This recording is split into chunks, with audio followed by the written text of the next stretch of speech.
Hello बच्चों। आज हम लेकर के आए हैं क्रॉप प्रोडक्शन एंड मैनेजमेंट का सेकंड पार्ट, जिसमें कि हम जो भी बचा हुआ टॉपिक था आपका क्लास 8 का, वो सारा का सारा टॉपिक खत्म हो जाएगा इस चैप्टर में। ओके, सो आओ करते हैं स्टार्ट। तो लास्ट टाइम हम फर्टिलाइजर्स तक बता चुके थे आप लोगों को कि केमिकल क्यों जरूरत है न्यूट्रिशन को बढ़ाने के लिए, मिट्टी का उर्वरक क्षमता, या फिर आप बोल सकते हो कि उसका पावर, इम्यूनिटी एक तरह से कह सकते हो आप उसको बढ़ाने के लिए। आज हम देखेंगे यहां से इरिगेशन, सिंचाई। इरिगेशन क्यों जरूरी है? तो सबको पता है, supplying water at regular interval is called irrigation. यानी कि अगर हम किसी भी आ, अनाज को अगर हमने खेत में बोया है अन्न उगाने के लिए, तो हमको उसको प्रॉपर टाइम टू टाइम पानी भी देना पड़ेगा। ठीक है, डेवलपमेंट में, उसका उसका ग्रोथ में। ठीक है, तो सोर्सेस क्या क्या हो सकता है हमारे पास? तो वेल्स है, कुआं है, ट्यूबवेल्स है, कैनल्स है, रिवर। देख सकते हो आप लोग, ये इमेजेस है, ये आपका कैनल है। यहाँ पे ऐसा प्रोसेस होता है, ये आपको एक लेन जैसा दिख रहा होगा आपको, ठीक है ना। यहाँ से पानी जाता है और ये पूरा बना हुआ रहता है, और जितना भी खेत होगा ना इधर सब तरफ फील्ड होगा, वहां पे एक ब्रेकिंग बना हुआ रहता है, बैरियर रहता है और ब्रेकिंग किया हुआ रहता है, टूटा हुआ रहता है, यानी पाथ बनाया हुआ रहता है। तो वो उसी से पानी जाता है और पूरा भरता है। और यहाँ पे जनरेटर या फिल्टर वगैरह लगा करके उससे पानी को निकाला जाता है कुआं वगैरह से। ठीक है, ये पुराने टाइम का है, बाल्टी से पानी निकाल करके हम लोग भरते, वो हो गया। रिवर्स वगैरह में भी होता है। ठीक है, रिवर्स वगैरह के किनारे भी खेती बहुत अच्छा होता है। ठीक है, ट्यूबवेल्स वगैरह भी है। ठीक है, तो आप इसके थ्रू क्या कर सकते हैं? सिंचाई कर सकते हैं। अब मेथड्स क्या क्या है? तो ट्रेडिशनल मेथड हो गया और मॉडर्न इरिगेशन मेथड हो गया। तो ट्रेडिशनल मेथड में था कि भाई पानी को आप निकालो, फिर पटाव ले जा करके खेत में डालो, या फिर बांध बनाना पड़ता था, बांध। वही मान लो ये आपका फील्ड है पूरा, तो इस जगह से आपको पानी का एंट्री करवाना है, तो आपको बगल से ही एक ट्यूबवेल जैसा, ये आपको दिख रहा है ना, एकदम सेम ऐसे ही आपको बनाना पड़ेगा सोर्स। यहाँ से पानी जाएगा, ठीक है, ये पानी आपका जाएगा तो इधर में होते हुए जाएगा। यानी कि इस खेत में अगर आपको, इस यार्ड में अगर आपको डालना है, इस लोकेशन में अगर पानी आपको डालना है, तो आपको इसको बंद करना होगा, बैरियर को। जब यहाँ होगा तो हो सकता है कि आप पूरा का पूरा कुएं से ही खुद से पानी निकाल रहे हो इस बाल्टी की हेल्प से। ठीक है ना, वो आप जाओगे तो लठ बोलते हैं उसको, ठीक है ना, हिंदी में इसको लट्ठी बोलते हैं एक्चुअली। हमको भी याद नहीं है ढंग से, लेकिन हाँ ये होता है, ये प्रोसेस है, और ये मैंने गांव में देखा, मैं इसको यूज भी किया हूँ। ओके, बाकी तो ये भी था, ट्रेडिशनल वे ही था। ठीक है, इधर से भी पूरा का पूरा जितना भी होगा आपके नदी के किनारे में बसा हुआ एरिया या फिर खेत होगा, उसमें तो पानी तो खैर यहाँ पे इजी है कि यूज कर लेना, बट फिर भी ये ट्रेडिशनल मेथड है। मॉडर्न इरिगेशन मेथड में अब क्या हो गया, जनरेटर वगैरह आ गया है, पाइप वगैरह आ गया है बड़ा बड़ा। तो अब क्या करता है ना, या फिर नल वगैरह से भी पटाया जाता है, यानी कि बोर करवाया, नल लगवा दिया, और फिर वहीं से पाइप का कनेक्शन दे करके पूरा का पूरा जितना भी खेत वगैरह में है वो डाल देना है। और भी है बहुत कुछ इसमें। ओके, सो मॉडर्न इरिगेशन में स्प्रिंकलर सिस्टम भी है, फुहारा के जैसा आप देख सकते हो यहाँ पे। ठीक है, एक बीच में पाइप, ऐसा ऐसा बीच बीच में, ऐसा नहीं कि सिर्फ एक ही जगह पे, और भी जगह पे जहां जहां पे खेत का लोकेशन बड़ा, तो मिडिल में या फिर किनारे में डाल सकते हैं, वहां पे आप इसको लगा करके, और पानी इसके थ्रू जब आप पास आउट करोगे मशीन के थ्रू, ये मशीन से ही कनेक्टेड रहता है, तो ये पूरा का पूरा क्या करेगा, स्प्रिंकल करेगा। ठीक है ना, फुहारा के जैसा एकदम निकलेगा। ठीक है, दूसरा है ड्रिप इरिगेशन। तो water is supplied drop by drop, ये सबसे बेस्ट है। ड्रॉप बाय ड्रॉप डाला जाता है, ये आपको दिख रहा होगा, मैं इसको छोटा करता हूँ, ये देखो, ये है आपका, ये ड्रॉप बाय ड्रॉप इसमें निकलता है। ठीक है, एकदम जितना जरूरत होगा उतना ही पानी इसके थ्रू जाएगा और काम हो जाएगा, यानी इसमें वाटर का वेस्टेज भी नहीं होता। ठीक है ना, तो ये मेथड क्या होता है, सेव भी करता है वाटर को। ठीक है ना, बहुत अच्छा से सेव करता है। और उसके बाद तो ये था मॉडर्न इरिगेशन का। और ट्रेडिशनल तो आपको पता ही है, these are all traditional methods. ठीक है ना, और भी आ गया मॉडर्न में अब तो। देखोगे आप सर्च कर लेना, बहुत सारा चीज है मॉडर्न में, बट सबसे बेस्ट है ये, आपको लिखना यही है। अब देखो दूसरा टॉपिक है वीड।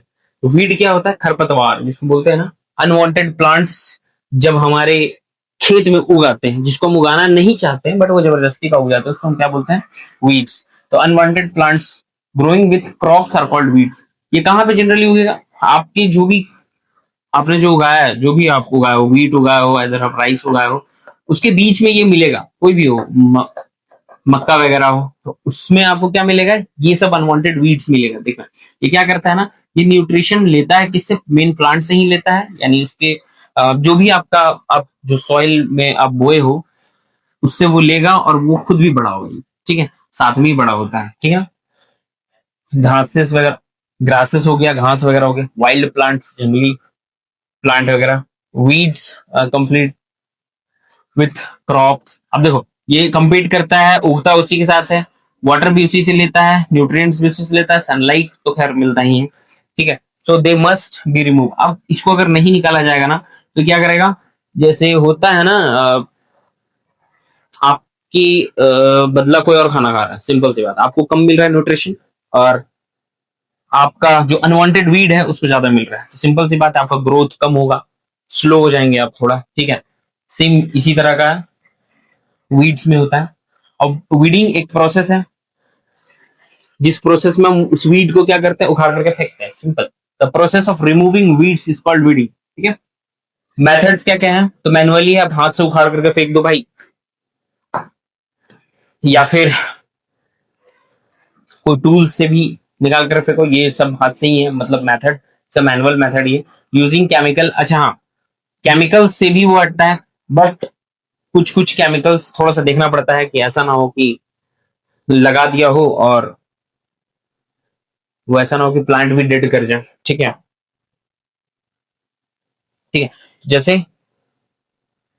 एग्जांपल है आपका वेडिसाइड्स का 2,4-D, इसको बोलते हैं इथाइल ईस्टर। लिखने का जरूरत नहीं है, बस 2,4-D भी आप लिख दो समझ जाएगा। और भी बहुत सारा होता है, आप ग्लाइफोसेट भी होता है, ये भी एक तरह का केमिकल है जो कि आप डाल सकते हो during this removing weed, unwanted weeds.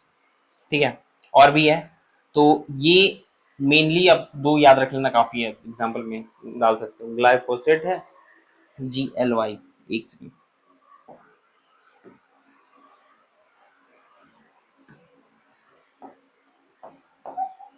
Glyphosate.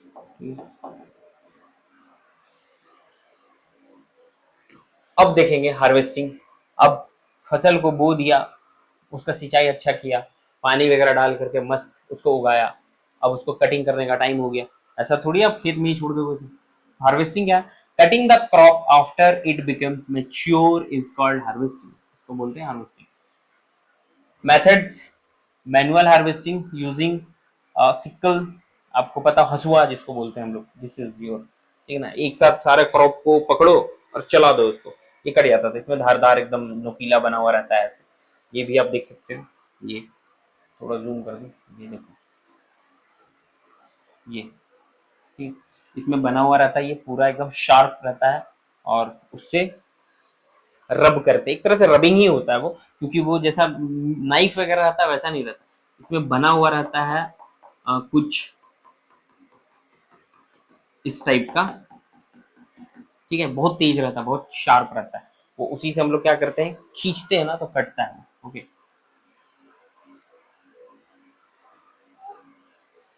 After harvesting grains are separated from plant. अब इसके बाद भाई सीधा सा बात है कि आपको ग्रेन्स को क्या करना होगा? सेपरेट करना होगा, ऐसा थोड़ी कि आप इसके साथ ही छोड़ दोगे, नहीं, आप इसको अलग करना होगा। अब यूजिंग हार्वेस्टिंग मशीन्स, हार्वेस्टिंग का मशीन्स भी आता है, ये देखो आप, एक और था, ये देखो, ये हार्वेस्टिंग मशीन है, इसमें डालोगे तो दाना अलग हो जाएगा, यानी कि जो भी आपके वीट होंगे या राइस होंगे वो अलग हो जाएगा, और अंदर में जो है ना, या फिर कहीं और पे निकल करके, ये देखो फैन लगा हुआ है ना यहाँ पे, फैन से क्या हो जाएगा, जो इसका भूसी होगा, जिसको बोलते हैं ना अनवांटेड, जो आपका प्रोडक्ट होगा वो निकल जाएगा, वो खत्म हो जाएगा, वो चला जाएगा, जो कि आपका जनरली एनिमल्स के फीडिंग में काम आता है, ठीक है ना, उसको खिलाया जाता है, कौ वगैरह को खिलाया जाता है, या फिर जितना भी जानवर है उन सबको खिलाया जाता है। तो ये भी एक तरह का यूजेबल प्रोडक्ट ही निकलता है उससे, वेस्टेज नहीं बोल सकते हैं, बट हाँ उसका हम लोग का यूज कोई नहीं है, हम लोग का तो खैर ये आपका वीट या राइस जो भी होगा वो निकलता है। तो ये आपका यूजिंग हार्वेस्टिंग मशीन से भी निकल सकता है, और मैनुअली तो आप निकालते ही होंगे, तो कटिंग होता है इससे। ओके, सो ये हो गया। अब थ्रेसिंग या फिर इसको बोल सकते हो आप हॉलर, साफ सफाई। The process of separating grain from the harvested crop is called threshing, ठीक है, अलग करना। ये देखो आप मशीन, आपको ये दिख रहा होगा, ये बहुत अच्छा मशीन, मैं तो देखा हूँ इसे, आप लोग पता नहीं देखा है कि नहीं देखा है आप लोगों ने। ये देखो ये मशीन, इसी में सारा फंक्शन लगा हुआ रहता है। ये कटिंग भी करता है, सेपरेट भी करता है, और साफ भी करके रख देता है, ठीक है। तो आपको एक तरफ ग्रेन्स मिल जाएगा और एक तरफ वही आपका वेस्ट प्रोडक्ट मिल जाएगा, जो कि एनिमल्स की फीड वगैरह में काम आता है, खाने वगैरह में काम आता है। ओके, सो अब इसका भी मेथड है। मेथड क्या क्या था? बीटिंग क्रॉप, बहुत पुराना आपने देखा होगा कि ये वाला जब प्रोसेस होता है, हार्वेस्टिंग जब कट जाता है, सिर्फ ये केस में जब रहता है, तो पहले के टाइम पे बैल होता था ना, ऑक्सेस, जितना भी बैल्स वगैरह रहता था, जितना बैल वगैरह जानवर वगैरह या गधा वगैरह जो रहता था, उन सबको एक खुट्टा से बांध करके, खुट्टा मतलब वही एक रॉड में बांध करके और रस्सी से उनको घुमाया जाता था चारों सर्कल में, और इसके नीचे रहते थे वो सारे कटे हुए आपके धान हो गया, गेहूं हो गया, कुछ भी बोल दो आप, वो सारा कुछ रहता था, वो चलते थे उससे होता था। एक तरह से वो बीटिंग प्रोसेस था, मारता भी था बहुत, पीट पीट करके भी अलग किया जाता था उससे, ठीक है। यूजिंग थ्रेसिंग मशीन, अब थ्रेसर वगैरह का यूज होने लगा। देख लो ये मशीन है आपका, थ्रेसिंग मशीन है, और भी है, ये भी थ्रेसिंग मशीन था एक तरह से, आप बोल सकते हो, ठीक है। इसमें भी वही होता था, इधर डालो जनरेटर चालू रहेगा, उड़ाया जाता था इससे, ये अलग हो जाएगा और ये गेहूं अलग होगा, बाकी आपका वेस्ट प्रोडक्ट अलग होगा, ठीक है। यूजिंग कंबाइन मशीन, ये रहा आपका कंबाइन मशीन, जो मैंने शुरू में ही बता दिया आपको। इसमें सारा कुछ हो जाएगा, इसमें कटिंग भी होगा, आपका सेपरेटिंग भी होगा, और आपका जितना भी वेस्ट प्रोडक्ट है वो निकाल भी दिया जाएगा। तो ये तीनों प्रोसेस से निकाला जाता है, सेपरेट किया जाता था। अब स्टोरेज, काट लिया आपने फसल को, अब उसको स्टोर करना है। स्टोर करना होगा तो आपको ये देखना पड़ेगा कि कोई ऐसा सेपरेट और सेफ जगह, जहां पे कि अलग अलग अनाजों को आप अलग अलग तरीकों से रख सकते हो, सेव कर रख सकते हो। After harvesting grains must be stored properly, ठीक है ना, उसको स्टोर करना प्रॉपरली। तो वाई स्टोरेज इंपॉर्टेंट, आपको पता ही है कि अब आप एक बड़ा सा फील्ड में अब उगाए हो, अगर धान उगाए हो या फिर आप गेहूं उगाए हो, तो ऐसा तो नहीं है पल्सेस उगाए हो, तो ऐसा तो नहीं कि आप एक ही दिन में उगाओगे और खा लोगे उसको साफ करने के बाद, नहीं ना, उसको रखना पड़ेगा, इसलिए स्टोरेज बहुत इंपॉर्टेंट है। दूसरा चीज कि भाई कहीं अगर हम ओपन जगह पे उन सब चीजों को रख दें, तो हो सकता है कि इंसेक्ट्स वगैरह लग जाए, कोई भी कीड़ा हो सकता है, लग सकता है, उनको बचाना है मॉइस्चर से भी, नमी से भी। आपको पता होगा कि कोई भी चीज में अगर नमी आए, मॉइस्चर आए, तो वो खराब हो सकता है, ठीक है। उसको प्रिवेंट करना है, स्पॉइलेज से भी, सड़ने से भी बचाना है, तो स्टोरेज बहुत इंपॉर्टेंट है। तो स्टोरेज प्लेस हो सकता है ग्रेनियर्स, साइलोज और वियर हाउसेस, ये तीनों मेन रहता है, ठीक है। एक तरह से वियर हाउस ही है, तीनों बोल सकते हैं, जहां पे कि बड़ा सा रूम रहता है, ठीक है ना। उधर में मैं आपको बतलाता हूँ कि टेम्परेचर को भी इवन मेंटेन करने के लिए मशीन्स लगाए हुए रहते हैं। अगर बहुत बड़ा आपका वेयर हाउस है, ठीक है, जहां पे कि बहुत ज्यादा मात्रा में, बहुत बल्क क्वांटिटी में अगर रखा जा रहा है आपका वीट या पल्सेस या फिर आपके राइसेस वगैरह, तो उसके लिए सभी जितने भी वॉल्स होते हैं ना, उसमें एक अलग से मशीन लगाया हुआ रहता है, जो मॉइस्चर को कम करता है। दूसरा, अलग अलग केमिकल्स भी लगाए हुए रहते हैं इसके साथ में, ताकि वो स्प्रेड आउट होते रहे टाइम टाइम पे, और उससे क्या हो, स्मेल आते रहे, तो ये इंसेक्ट्स वगैरह नहीं लगता, ठीक है। इंसेक्ट्स वगैरह नहीं रखता उससे, ठीक है। तो वो अलग अलग है, वो उतना डीप में नहीं जाना, बस मैं आपको बतला दे रहा हूँ कि ऐसा रहता है। कभी जाओ विजिट करो कभी कहीं पे, तो आप लोग देखना। वैसे तो गांव वगैरह में बहुत कम ही मिलता है, गांव वगैरह में ना के बराबर मिलता है, बट हाँ गवर्नमेंट के पास तो ऐसा वेयर हाउसेस बहुत है। अब animal husbandry, animal husbandry means rearing animals for food and other products, यानी कि आप बोल सकते हो पालन पोषण करना एनिमल्स का। क्यों?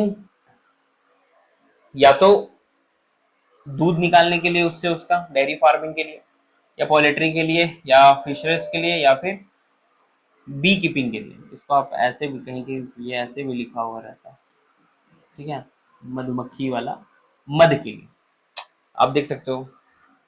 काऊ वगैरह पाला जाता है दूध के लिए, ठीक है।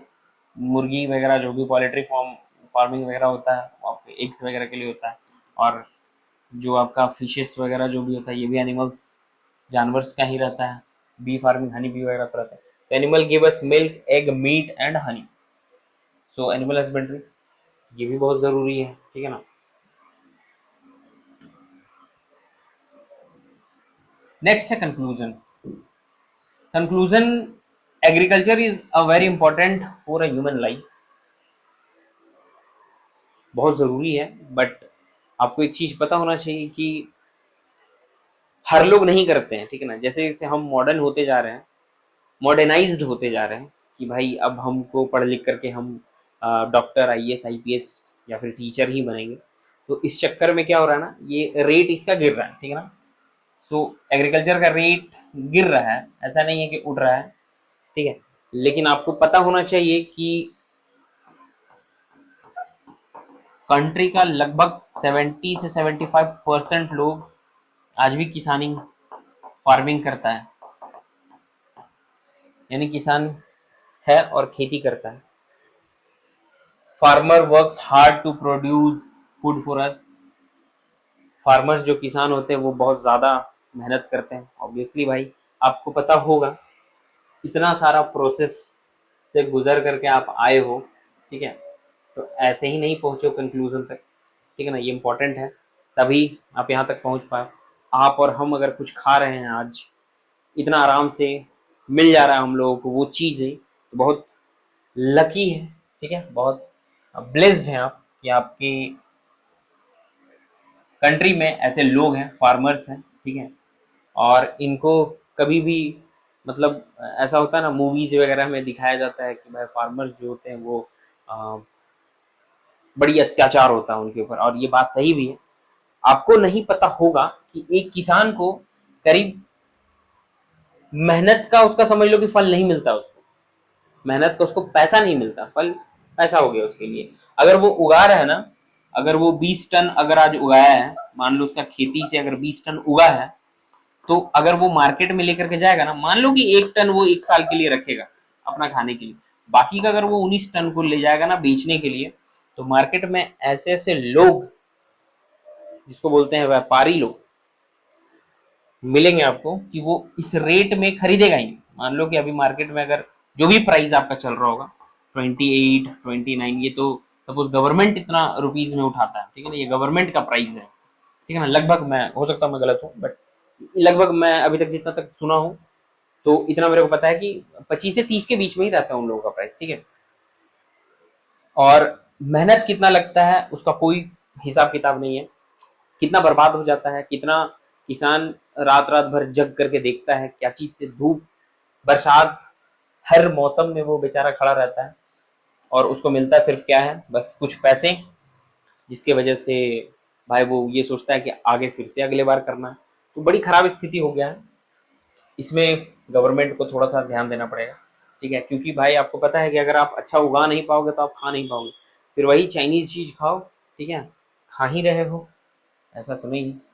तो proper agriculture practices helps better crop production, healthy food और फूड सिक्योरिटी। हेल्दी फूड तो खैर अब ना के बराबर ही रहा है, जो आप खेत में खा रहे हो, खेत से जो उग रहा है वो भी ऑर्गेनिक वे में एकदम, जिसको बोलते हैं ना ऑर्गेनिक वे में, नो केमिकल्स, तो वही है आपका हेल्दी फूड। बाकी तो आप जो भी पैकेट्स फूड आप खा रहे हो अभी फिलहाल में, अगर मैं आपसे बोलूं, पैकेट्स फूड जो हो गया, पैकेजिंग जो कहानी आजकल कर रहा है, इसमें केमिकल्स इतना होता है ना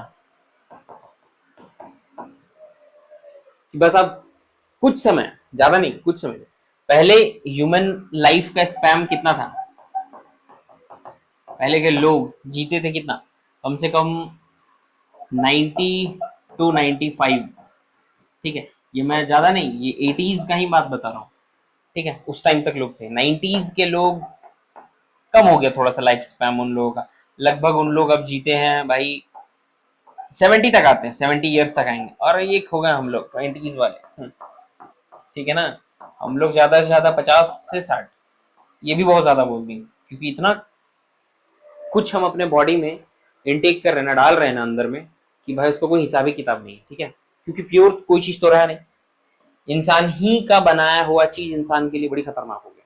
सो आप कोशिश करो कि भाई अच्छा खाओ, ठीक है, उसके लिए अच्छा उगाना पड़ेगा आपको। सो ये था आपका चैप्टर और ये था आपका कंक्लूजन।